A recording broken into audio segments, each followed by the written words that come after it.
Hey guys, it's John. You're on the JRB Tree Climbing channel. I know what you're thinking. The last thing we need is another knot, and this happened quite accidentally. But I'm doing a lot of work with my hitch climbing method and with stick climbing method and using this, the Maverick Pole that we use to set a anchor in the tree as we ascend. And there are occasions where we need to basically, as we're negotiating branches, we'd like a bulky knot that we can pass over a tree crotch or whip over a tree crotch, something with some bulk on the end that's easy to tie, and ideally something that creates a secure end loop so that once we get it over the crotch, we can form an anchor simply by straddling the line and engaging a carabiner. That'd be considered a Pocono hitch formed with what I'm calling a flopper knot. Silly name, I know, but that's basically what it does. We use it to flop over a tree crotch, and we can also set it with our Maverick pole.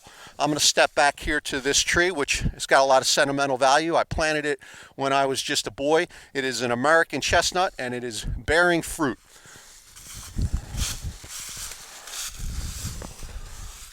So I've got a tree crotch on the back here, which is, I don't know, 5 feet out of reach. And I can just get that over with pretty good reliability. Extend my Maverick pole and grab it. And now I want to create an anchor. Instead of untying this and making a Maverick hitch, if I'm going to climb up there anyway, I can simply allow the loop to straddle the line, put my carabiner through both ends of the loop, and I can run it up there and climb to that point.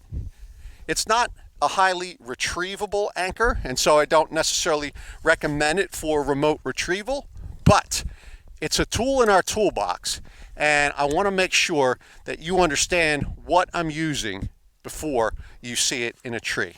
Okay, let me get you in the lab and show you how to tie it.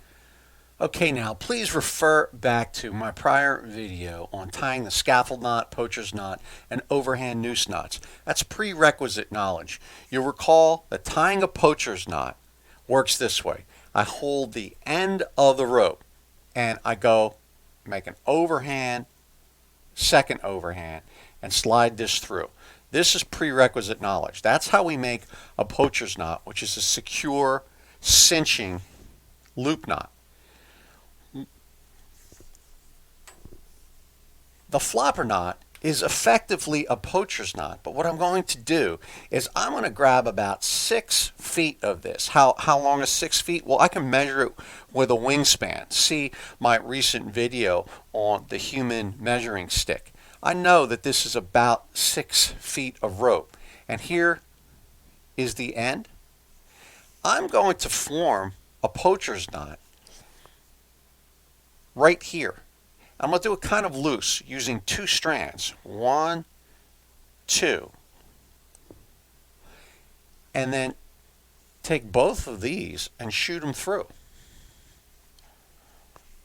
This strange looking thing was built upon the fundamentals of poacher's knot. And I take this end loop and put it through here. Give it a light cinch, and that is effectively my flopper knot. It's just a big weighted knot that I can put my Maverick pole on and I can situate into a tree crotch. And then I can go around the back and grab it and bring it to me. And now when I get it to this point, depending on the nature of the rigging job that I'm signed up for, I could untie this, tie a Maverick. But what I can do as well is take the 2 sides of the loop and straddle the line and put a carabiner there. And that effectively forms a toggled loop or a Pocono hitch. And I could draw that up into the tree, and that's a secure anchor. Now it's not easily retrieved. If we want to retrieve it, we actually want to pull on this end, and even that is not, it's not, let's just say, reliable. And so it's not my favorite retrievable anchor. If I get these two lines close to, if they're apart, I can't retrieve it. But if I get them really close together, it's usually retrievable. But I'm not going to really recommend this as a retrievable anchor. It's just a tool in our toolbox. Let's see it again. Now to untie it, I pop that loop through and pull the two ends. I'm going to tie it again. This time I want to tie it with this lighter cordage, and I'm going to intentionally make it, it's about 6 feet long, but I am going to, because I'm tying it with 7mm cord, I'll have a little extra. So 1, 2,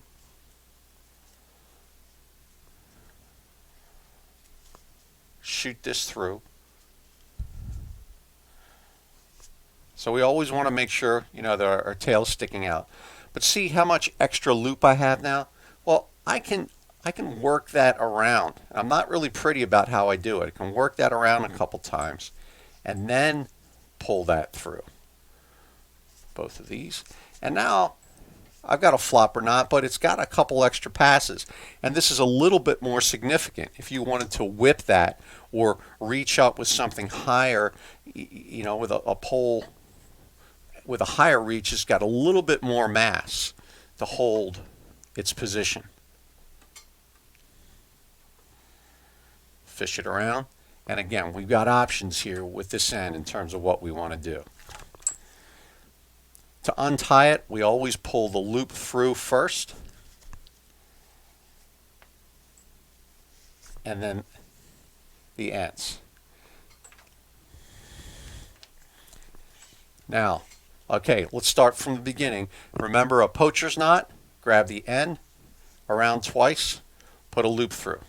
If we can tie a poacher's knot, then we should be able to do it starting with a bite in our hand. 1, 2. Always want to make sure we got a little bit of tail sticking out. Take this end and put it through. I'm not real particular about dressing that out. And again, we can whip it into place or we can place it. Now recognize when you're placing it in a tree crotch, you could get in a situation where it won't pull through. This is kind of a tight crotch that it might not pull through, and so you might need to put it, if you want to abort the mission, you might want to put it, retrieve it back the way that you put it there. And then to create an anchor out of it, I simply take the loop, straddle the line, and when I put the carabiner in, it has to get both sides of the loop. We would not put it in this way because it's possible for the carabiner to pop through. We would put the carabiner engaging the two sides of the loop. And here it actually is, we could set this with a pole. I can put my pole in the carabiner and lift up, and I can set that. Works pretty nicely, just have to deal with the possibility of some clink. But generally speaking, I can set that fairly quietly. One last time, and I'll do it with a 10mm rope because that's kind of what I'm more likely to climb on. I have just selected 6 feet.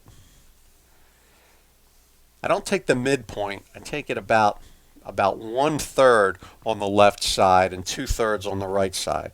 And around once, around twice. And with this big bulky rope, I need a nice, my two fingers were kind of loose there, so I'm able to force this through. That's the beginning. I take this loop and pop it through. Now you can take your time to tie that and examine it and prove to yourself that this is a secure loop. but I've tested it fairly extensively.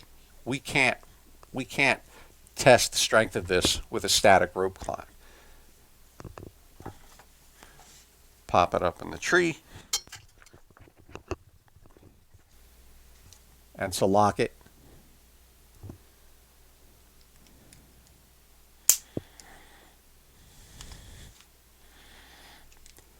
and lastly, I'll give you a good look at it. So should you tie one, you can see exactly what it looks like.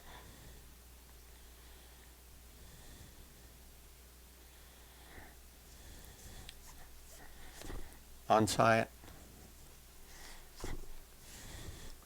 retie it,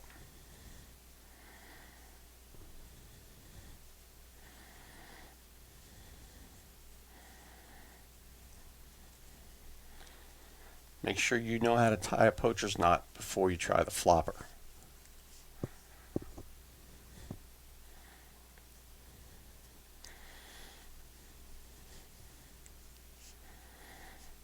The size of this loop, well, it can vary depending on exactly how you set it and how big your wingspan is. If you got extra, you can simply coil that around. But that is a fair sized knot. It's bulky and it holds well and it holds its position well. All right, I'm not saying this is the only choice for something like this, but it is weighty, it is big and significant, and we can make an anchor out of it. And so we're just going to call that the flopper knot. I've got a number of exercises that you're going to be seeing this in. Thank you.